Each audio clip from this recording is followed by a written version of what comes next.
Is there a more famous skyline? But Hong Kong is more than what rises into the sky. It's a city built in layers. If you're new here, we're Ruth and Martin, and we're on a journey to explore as much of this beautiful planet as we can. And now we're in the Pearl of the Orient, Hong Kong. You really get a sense that Hong Kong is more than just this. We have 2 days to explore what makes this city special. The skyline, the views, the food, the traditions, and the history. And with its British and Chinese influence, there's no other place like it on Earth. It's uniquely Hong Kong.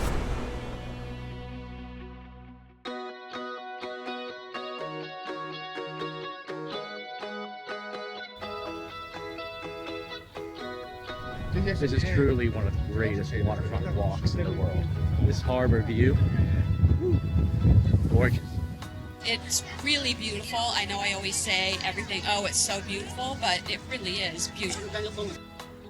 Even if you have seen 1,000 pictures or videos and feel like you know a place, seeing it with your own eyes is like seeing it for the first time. The waterfront, in terms of what you want to see, is so large. I thought the waterfront in Shanghai was pretty big and spectacular, but this is just even more so. I didn't expect more boats, more harbor traffic. Continuing on down the Avenue of the Stars is a celebration of Hong Kong's film industry.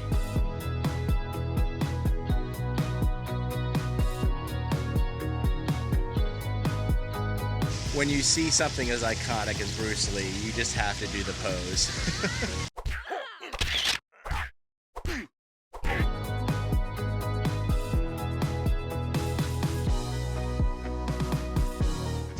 It's their version of Grauman's Chinese theater, except it's along the waterfront.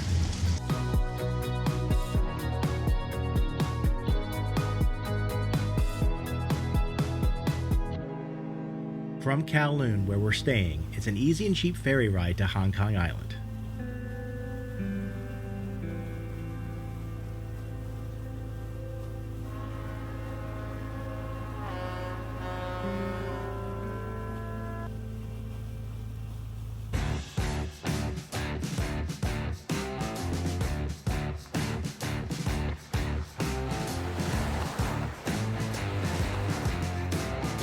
What was once a sleepy fishing village, Hong Kong Island is now a financial hub, with towering skyscrapers, East meets West architecture and culture, and that sits between Victoria Harbour and the lush mountains of the Hong Kong Range. That includes Victoria Peak.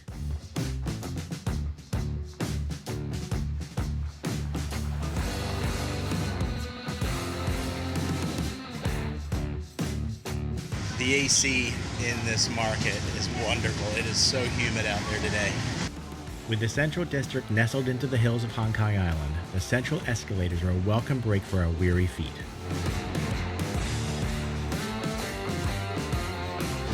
This is the best way to go up a hill. It sure makes it easy having all of these escalators taking you places, Especially in this heat. especially in the heat and humidity. I wish more cities would have escalators like this, because this is fantastic. I know. In the heart of Central, where concrete and glass dominate the skyline, it's easy to feel small. But tucked beneath the towers are pockets of tradition, like Man Mo Temple, still standing as the city grows endlessly around them. What a juxtaposition of this ancient temple set against these massive apartments. All right, let's go check out inside.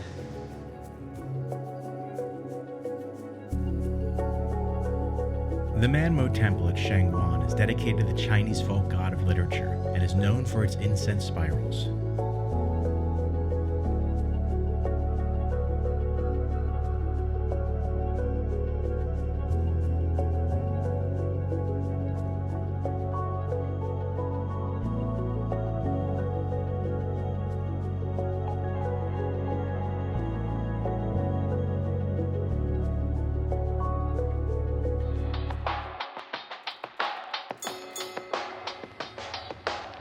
From the quiet of Man Mo Temple, we're reminded that tradition here hasn't disappeared. Sometimes it's still running, one stop at a time. We're riding the ding ding.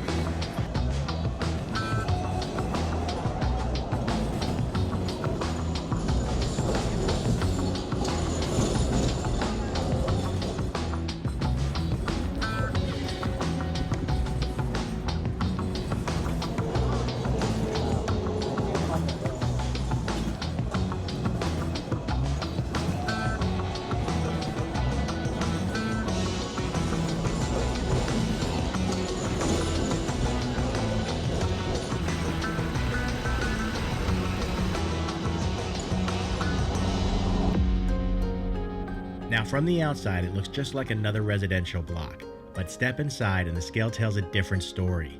An inward-facing world shaped by density, necessity, and a future imagined vertically. This is the monster building, and it's a perfect example of the density of Hong Kong, and that the only way to build and live is vertically.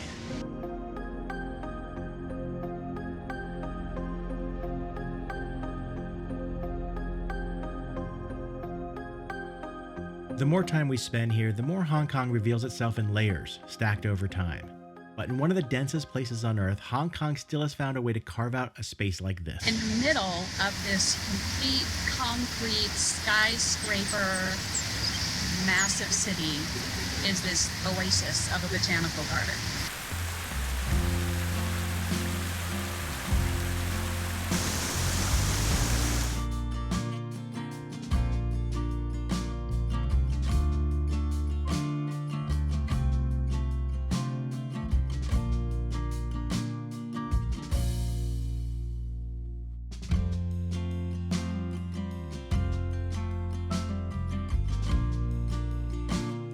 It's nice.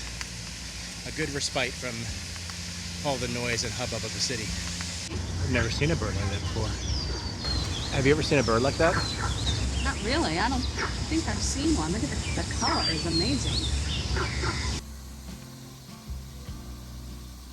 At the top of Victoria Peak is arguably one of the best views in all of Hong Kong. And while most pay a small fortune to go on top of a building for a few extra meters of height, we made our way down a free trail for just as good a view. It's a nice trail. It's pretty. I feel like I'm actually in the jungle. The city is just down here, through the trees. From up above, you really get to see how far Hong Kong stretches out. What's crazy is that we're on the top of this peak, and yet there are buildings taller than us. That building over there is taller than us, and that's at sea level. The humidity is real. There's a breeze up here, though. Come on. A little bit. Once in a while, like right this second, there's a tiny breeze. But the view makes up for it. Yes.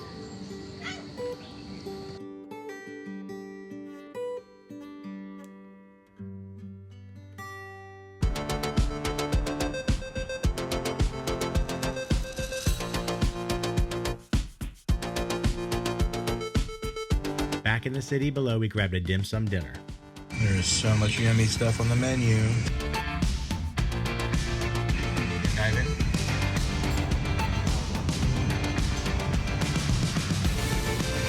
These are good. Yeah. My xiaolongbao.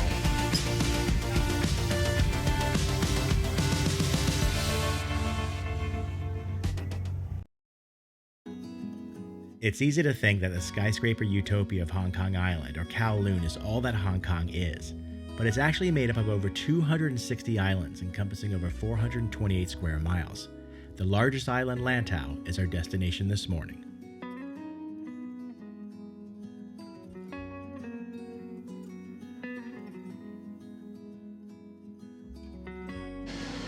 This should be fun. Heading up to the cable car, go see the giant Buddha. So I think we're riding one with a see-through floor. I'll be okay.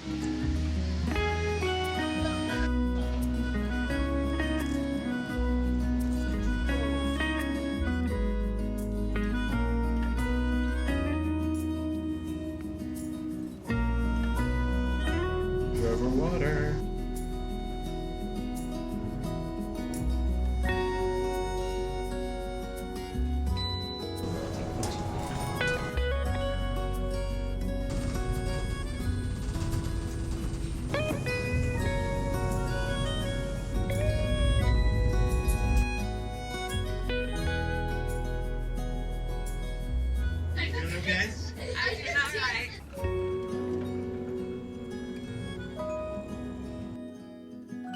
Because you can't see anything. Yeah, and that's actually almost making it worse. The point being in the clouds, yeah.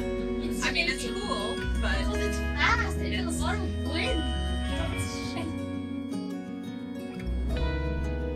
So at the top here is this little village with shops. And of course, it wouldn't be a tourist area without a Starbucks. They're everywhere. See the shadow, but hopefully the fog will clear a little bit. We'll get a better view. Look at that table of orchids. I know, it's gorgeous.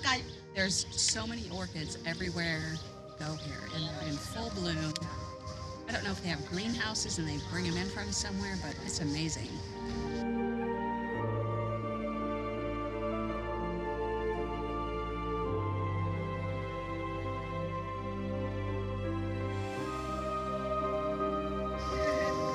Got a lot of steps to cover. That is a lot of steps. I'm not gonna lie, this is a little tough. I'm really glad that it's not sunny, because then I would really be dying.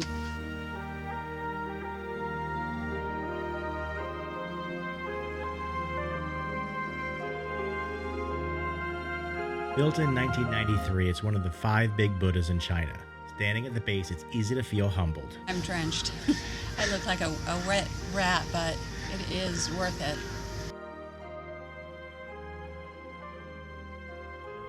So you can come all the way up to the top and that'd be at the very base of the Buddha.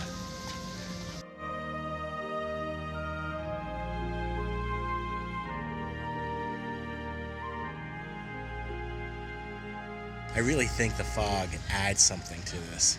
It makes it more reverential, more special, more mysterious, more dramatic.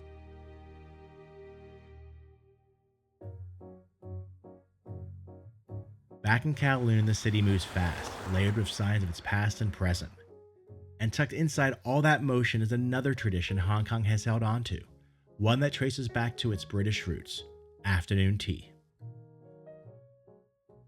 So you can get your teas, but you could also choose something else that's for an extra price as well. But you've got a lot of different savory items, or 2 per order. And then you got your sweets.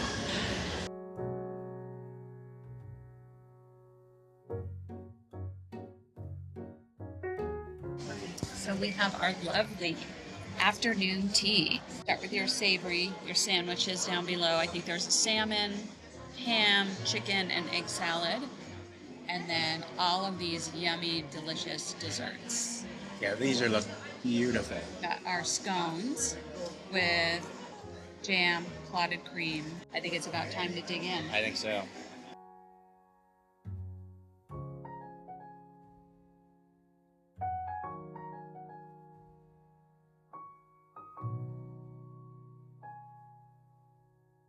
Yum.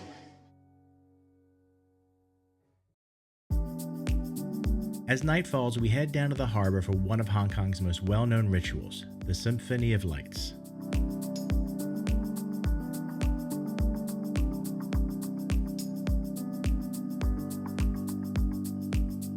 So stunningly beautiful.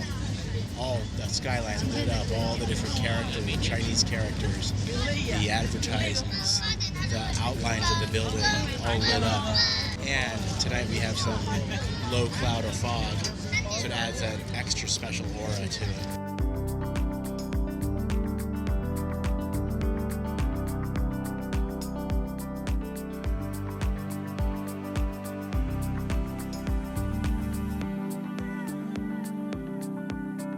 Honest opinion on that Symphony of Light show.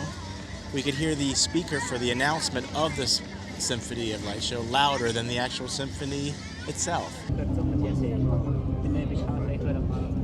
Yeah, the music, well, at least where we are standing, the music Which was is pretty low. A prime location.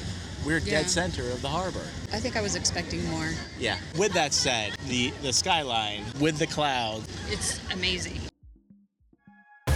Our time in Hong Kong was short, but it didn't take long to feel how layered the city is. Tradition and movement, density and stillness, past and present, all stacked together.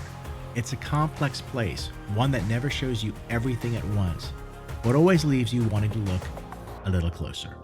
Thanks for watching, and here's to more travels.